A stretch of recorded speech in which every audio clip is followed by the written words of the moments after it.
जय हिंद। देखिए, एक बरमूडा ट्रायंगल है जो जहाजों को, हवाई जहाजों को निगल लेता है। यहाँ कोई जहाज वगैरह भी जाती है तो निगल लेगा। ये अटलांटिक महासागर में है, इसे अंध महासागर कहते हैं। और अमेरिका के पास यहाँ जो क्यूबा है, इस एरिया में एक ट्रायंगुलर शेप में बड़ा लंबा एरिया, लगभग 3 लाख किलोमीटर स्क्वायर का एरिया, बहुत बड़ा एरिया है ये। इसको हम थोड़ा सा वहां पे जूम करके समझते हैं। ठीक है, ये एरिया जो है, ये 3 बड़े बड़े एरिया उसको मिला के बनाया जाता है। वर्ल्ड मैप में देखेंगे तो ये ट्रायंगल यहाँ आएगा, जबकि अगर इस पर्टिकुलर एरिया को जूम करें तो ये फ्लोरिडा के पास से स्टार्ट होता है और यहाँ प्यूर्टो रिको, जो अटलांटिक महासागर की सबसे गहरी खाई है, वहां से जाके ये बरमूडा द्वीप पर तक जाता है। ये एरिया है यहाँ पर, जिसे यहाँ तक दर्शाया गया है। ये लगभग 3 से 4 लाख के एरिया, कहीं कभी कभी ये बड़ा हो जाता है। इसका एक्यूरेट कोई मार्किंग नहीं है कि जो आदमी पूरा एरिया को बता सके। हम तो यहाँ भले ऐसे ट्रायंगल बना दिए, बट समुद्र में ऐसा कोई ट्रायंगल नहीं है। बट अगर इस एरिया में कहीं से भी कोई जहाजें आती हैं तो उनके साथ कुछ अप्रिय घटनाएं हो जाती हैं। इसके बारे में डिटेल से समझते हैं। 1498 में जब क्रिस्टोफर कोलंबस जा रहे थे इस रास्ते से, तो उन्होंने भी अपनी किताब में वर्णन किया है कि जब वो इस एरिया से गुजर रहे थे तो अचानक मौसम में एक परिवर्तन देखे, प्रकाश देखे, बादल का तड़कना, समुद्री लहरें तेजी से उठने लगी और उनका जहाज डिसबैलेंस होने लगा। इवन कि उस समय देखिए, समुद्र में रास्ता दिखाने का केवल और केवल एक ही रास्ता रहता है, कंपास। अब तो सैटेलाइट वगैरह आ गए हैं, बट कंपास ही उस समय एक ही रास्ता होता था, जो हमेशा नॉर्थ डायरेक्शन की ओर मूव करते रहता है। वो बता देता है कि इधर की ओर उत्तर दिशा है, तो इसके थ्रू आदमी जा सकता था। तो यहाँ पे कंपास काम करना बंद कर देता था। ये कोलंबस ने भी इसको माना है। 1964 में विंसेंट गैडिज ने अपनी पुस्तक में, मैगजीन में बताया था कि ये किस तरह से जहाजों को वगैरह को निगल लेता है। इसलिए इस ट्रायंगल को डेविल ट्रायंगल या फिर रहस्यमयी ट्रायंगल कहा गया। यहाँ जाने के बाद जहाजों में अचानक परिवर्तन देगा, इंजन काम नहीं करेगा, जहाज धंसने लगेगी, कोई तैरना चाहेगा तो तैर नहीं पाता है, अजीब अप्रिय घटना होगी। और अचानक ही हो जाती थी और ये जहाज डूब के कहाँ जाते थे तब ये भी नहीं पता चलता था किसी को। यूं तो यहाँ हजारों घटनाएं हुई हैं। कुछ फेमस घटना देखते हैं। अगस्त 1942 में अमेरिकी नौसेना के जहाज अपने रूटीन एरिया पे थे सब, उन्हें बम्बार्डमेंट करके लौटना था इसी बरमूडा ट्रायंगल के ऊपर से। लेकिन अचानक उनका संपर्क रेडियो स्टेशन से टूट जाता है, उसमें लगे हुए इंस्ट्रूमेंट काम करना छोड़ देते हैं, उनका नेविगेशन सिस्टम पूरी तरह फेल हो जाता है। सब में एक कॉमन समस्या देखी जाती है कि उनका कंपास काम नहीं कर रहा होता और ये जहाज पूरी तरह ध्वस्त हो जाता है। इसको खोजने के लिए 2 दिन बाद रेस्क्यू टीम जाती है। रेस्क्यू टीम का भी पता नहीं चलता है, क्योंकि वो भी उसी रास्ते से जा रही होती है जहां से उनका लास्ट लोकेशन ट्रेस किया गया था। रेस्क्यू टीम का भी पता नहीं चल पाता है। उसके बाद ठीक 6 महीने बाद दिसंबर 1942 को फिर अमेरिकी नौसेना का जहाज विमान उड़ान भरता है और फ्लोरिडा से जब उड़ान भरता है और बरमूडा ट्रायंगल से ऊपर जाता है तो ये बमबरसक जहाज भी रडार से गायब हो जाता है। और इसके सामने भी सेम समस्या आती है। पायलट बताता भी है रेडियो सिग्नल पे कि मेरा कंपास काम नहीं कर रहा है, नेविगेशन सिस्टम काम नहीं कर रहा है, मौसम पूरी तरह से खराब है। ये भी ध्वस्त हो जाता है। इसको जब ढूंढने के लिए जो रेस्क्यू टीम जाती है इसके बैकअप में, तो रेस्क्यू टीम का भी आज तक कोई पता नहीं चला कि वो रेस्क्यू टीम कहाँ चली गई। 1970 में एक पायलट यहाँ से लौट के आए थे, नाम था उनका ब्रूइस गर्नन। ये जब लौट के आए थे, इन्होंने बताया था कि वहां पे क्या क्या घटनाएं हुई थी। इन्होंने बताया कि अचानक बरमूडा ट्रायंगल के जब ऊपर से गया तो अचानक मौसम बिगड़ गया और सामने बादलों का एक पूरा धुआं, कोहरा टाइप का छा गया, धुंध हो गया बादलों का, और ऐसे लग रहा था जैसे बादलों की गुफा है। ये इन्हें कुछ दिख नहीं रहा था। इसमें जब प्रवेश किए तो ये खत्म होने का नाम ही नहीं ले रहा था। इसके अंदर मौसम इतना खराब था और इनका रेडियो फ्रीक्वेंसी भी गड़बड़ काम कर रही थी, इलेक्ट्रॉनिक्स वगैरह काम करना छोड़ दिए थे इनके जहाज के, और इनकी जहाज की रफ्तार बहुत ही तेज हो गई थी और रडार पे कोई भी दूसरा रेडियो स्टेशन या एयरपोर्ट अथॉरिटी का कोई भी रडार सिग्नल मैच नहीं कर रहा था। इन्हें कुछ समझ में नहीं आ रहा था, और लेकिन ये जहाज को आगे की ओर ले जा रहे थे। लगभग 3 मिनट बाद, एक अच्छी खासी दूरी तय करने के बाद, ये उस जोन से बाहर निकले और उसके बाद ये अपनी जहाज को लैंड कराए। लैंड कराने के बाद देखिए इत्तेफाक क्या हुआ था कि वो 3 मिनट में ही 150 किलोमीटर की दूरी तय कर लिए थे। यानी इनकी जो रफ्तार हो गई थी लगभग 3000 किलोमीटर प्रति घंटा हो गई थी, जो अभी किसी भी पैसेंजर जहाज के लिए पॉसिबल नहीं है। ये तो मिसाइल और लड़ाकू जहाजों की स्पीड होती है। बहुत लंबे अरसे तक ये बरमूडा ट्रायंगल जो था एक रहस्य का कारण बना। लोगों को लगता था कोई अदृश्य शक्ति है जो जहाजों को, शिप को अपनी ओर खींच लेती है, लेकिन ऐसा कुछ भी नहीं है। इसके पूरे रहस्य पर पर्दा उठाया जा चुका है। इवन की बरमूडा ट्रायंगल दुनिया के 10 सबसे खतरनाक जगहों में से भी एक नहीं है। मतलब सोचिए, 10 खतरनाक जगहों में भी इन्हें शामिल नहीं किया गया। इसका मतलब ये एक कहानी है। फेमस हो जाता है कोई कोई चीज बहुत ऐसे ही कि जहाजों को निगल जाता है, ये होता है, ऐसा कुछ नहीं होता है। यहाँ कुछ नेचुरल घटनाएं होती है, कोई सुपर नेचुरल नहीं है जिसका लॉजिक भी अवेलेबल है। सबको हम लोग समझते हैं। जो जहाजों का मलबा गया और नीचे समुद्र के तल पे, देखिए यहाँ जो एरिया है बरमूडा का, जो एरिया, इस एरिया के नीचे ज्वालामुखी है सब, और ये ज्वालामुखी विस्फोट करते हैं सब। जब भी ज्वालामुखी विस्फोट होता है तो कुछ जहरीली गैसें निकलती है, इसमें मीथेन वगैरह की मात्रा निकलती है। मीथेन गैस वगैरह जब पानी से मिलता है तो उसकी डेंसिटी को एकदम घटा देता है। जब डेंसिटी, समुद्र की डेंसिटी घट जाती है तो जहाजों को डिजाइन किया गया रहता है समुद्र की डेंसिटी के हिसाब से, उसके घनत्व के हिसाब से, ताकि वो ऊपर तैर सके। डेंसिटी घटने की वजह से अचानक वो नीचे धंसने लगती है, और यही वजह है कि वहां अगर कोई तैरने की भी कोशिश करता है तो नहीं तैर पाता है, क्योंकि उनका घनत्व घट जाता है। जैसे मच्छर जो होता है मिट्टी तेल के ऊपर, पानी के ऊपर तैर रहा होता है, आप एक ढक्कन मिट्टी तेल मिला देंगे ना, या तो वो मिट्टी की तेल से सूंघने से नहीं मरता, उसका घनत्व कम हो जाता है और डूब के उसमें मर जाता है। यही घटना यहाँ डूबने के कारण होता है। दूसरा कारण ये है कि बरमूडा के आसपास के एरिया में छोटे छोटे समुद्री पहाड़ हैं सब इस शेप में। जब हवाएं इस पहाड़ से टकराती हैं तो उनमें एक हलचल होने लगता है, जिस हलचल से यहाँ पे एक बवंडर, एक चक्रवात उत्पन्न हो जाता है, और ये बादलों को और वहां के समुद्र के जल को पूरी तरह लहर में बदल देते हैं। और इसमें अगर कोई हवाई जहाज या कोई शिप आ जाता है तो उस चक्रवात के बीच में फंस जाता है, जिससे कि इसमें घटना हो जाती है। पानी वाली जहाजों के डूबने का तीसरा जो कारण है वो बड़ा सिंपल है, समुद्र के अंदर की पहाड़ियां। समुद्र के अंदर की वो पहाड़ी जो बाहर तक नहीं निकल पाती, उन्हें रीज या कटक कहते हैं। ऐसे कटक इटली और तुर्की के पास बहुत ज्यादा मात्रा में पाए जाते हैं। यहाँ अक्सर जहाज वगैरह गिर जाते हैं, सब नीचे का पेंटी टकरा जाता है। जैसे देखिए ये समुद्र का लेवल है, तो यहाँ पे जहाज चल रही है तो उसको ये नहीं पता है कि नीचे मेरे समुद्र है कि नहीं, और नीचे से कुछ पहाड़ी अगर ऊपर आती है तो इसके पेंदी से टकरा जाती है। ऐसी घटना इटली और तुर्की के पास बहुत ज्यादा देखने को मिलती है। आप देखेंगे इटली के तट के पास ही इतना बड़ा जहाज टकरा गया, यहाँ पर एक मालवाहक जहाज टकरा गया, यहाँ पे बड़ी बड़ी शिप टकरा टकरा के गिरी है सब। अब बताइए ये तो गलती है इन लोग की, जो कैप्टन है, क्योंकि इतने मॉडर्न शिप को अगर गिरा दिए लोग तो गड़बड़ बात है।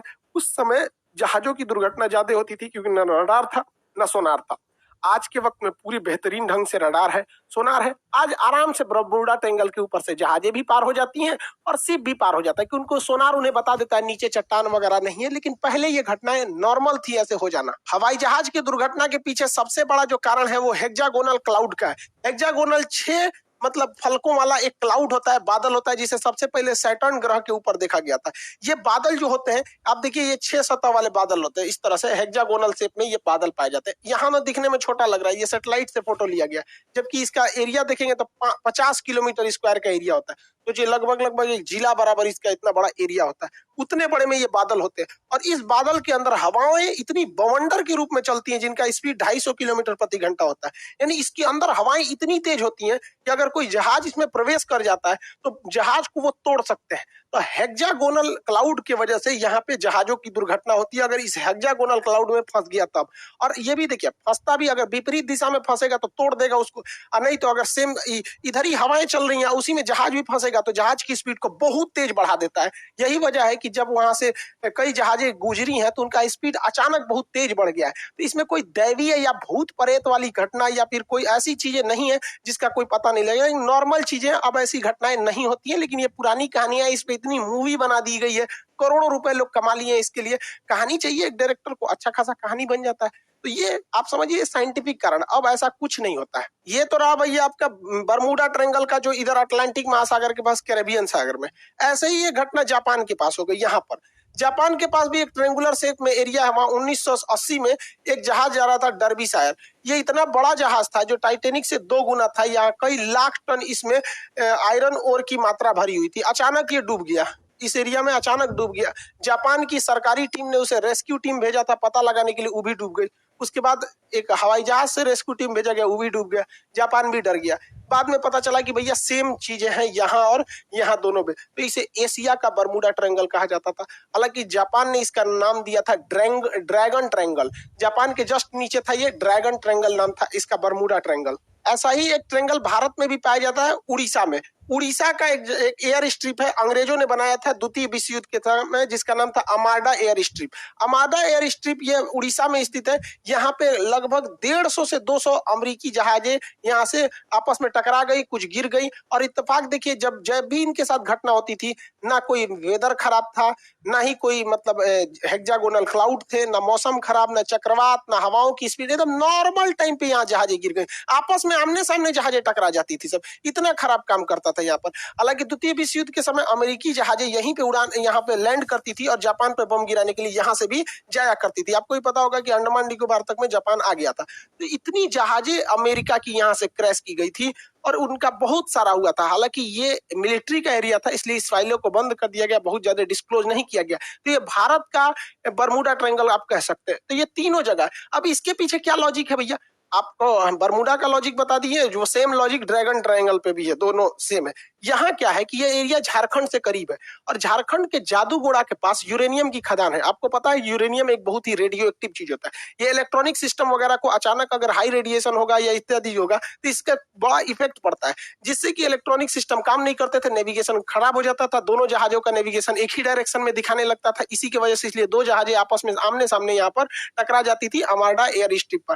हालांकि ये चीजें आप बहुत कम सुने होंगे क्योंकि ये मिलिट्री वाला जो एयरबेस होता है उसकी बहुत ही चीजों को टॉप सीक्रेट ही रखा जाता है। आप तीनों तरह के ट्रायंगल को देखें, इत्तेफाक देखिए, ये वाला है बरमूडा ट्रायंगल और यहाँ पर है प्रशांत महासागर, अटलांटिक महासागर में, प्रशांत महासागर में है यहाँ पर ड्रैगन ट्रायंगल और भारत में है यहाँ पर आपका अमार्डा एयर स्ट्रिप। अगर आप इसको देखिएगा अक्षांश तो तीनों एक ही अक्षांश पे आएंगे सब आपको। देखिए तीनों एक ही लेटीट्यूड पे लगभग आ जाते हैं, तो ये एक इत्तेफाक कह सकते हैं। हालांकि सबके पीछे साइंटिफिक कारण है।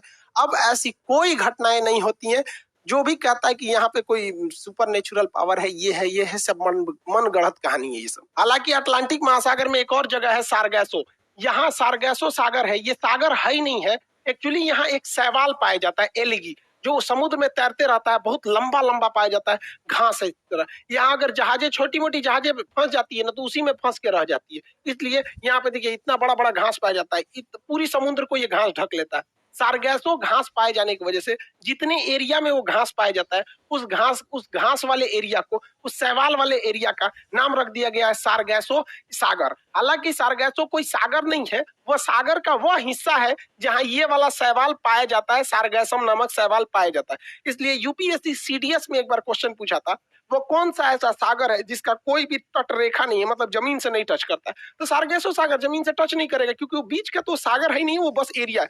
यहाँ जहां जहाजों को, छोटी जहाजों को आने जाने के रोक लगाया गया क्योंकि उसकी पंखी वगैरह में ये सब घास वगैरह फंस जाते हैं सब। इसी सारगैसो सागर के पास ऊपर से ठंडी हवा जलधारा आती है जिसका नाम है लेब्राडोर की धारा। इस सारगैसो सागर को ठंड के दिन में पूरी तरह बर्फ के टुकड़ों में भर देती है। इसी सारगैसो सागर में अप्रैल 1912 को टकरा गया था टाइटेनिक जहाज और इसी सारगैसो सागर में लिब्राडोर द्वारा लाई गई ठंडी जलधारा के बर्फ से टकराने से टाइटेनिक जहाज डूब गया था। अगला क्वेश्चन पूछता है ब्लैक होल से। अंतरिक्ष का ब्लैक होल है, इसकी डेंसिटी सबसे ज्यादा होती है। इसकी डेंसिटी इतनी ज्यादा होती है कि इसके एक चम्मच मिट्टी का, अगर हम ब्लैक होल से एक चम्मच मिट्टी लाएंगे और उसका वजन करेंगे तो 10 हाथियों के बराबर होगा। तो जो इतना भयानक ये डेंसिटी होता है, इतना घना होता है, ये प्रकाश को भी जाने नहीं देता है। तो क्वेश्चन भी पूछेगा कि ब्लैक होल प्रकाश को भी गुजरने नहीं देता है, क्यों? तो ऑप्शन नंबर बी पर आंसर होता है, अति उच्च घनत्व के कारण। और इसका एक उल्टा क्वेश्चन पूछता है, एक वह हाइपोथेसिस को क्या कहते हैं जिसमें यह मान लिया जाता है, यह कल्पना किया जाता है कि सारे प्रकाश वहीं से आ रहे हैं,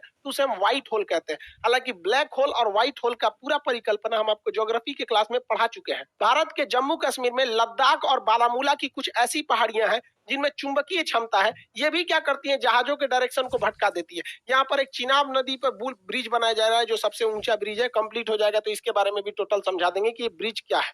और इसके अलावा आप एक तो बड़ा सुने होंगे अमेरिका में एरिया 51 एलियन वगैरह वाला एरिया, इस सबको कभी और क्लास में समझेंगे। आई होप आप इसे समझे होंगे। मिलेंगे नेक्स्ट क्लास में।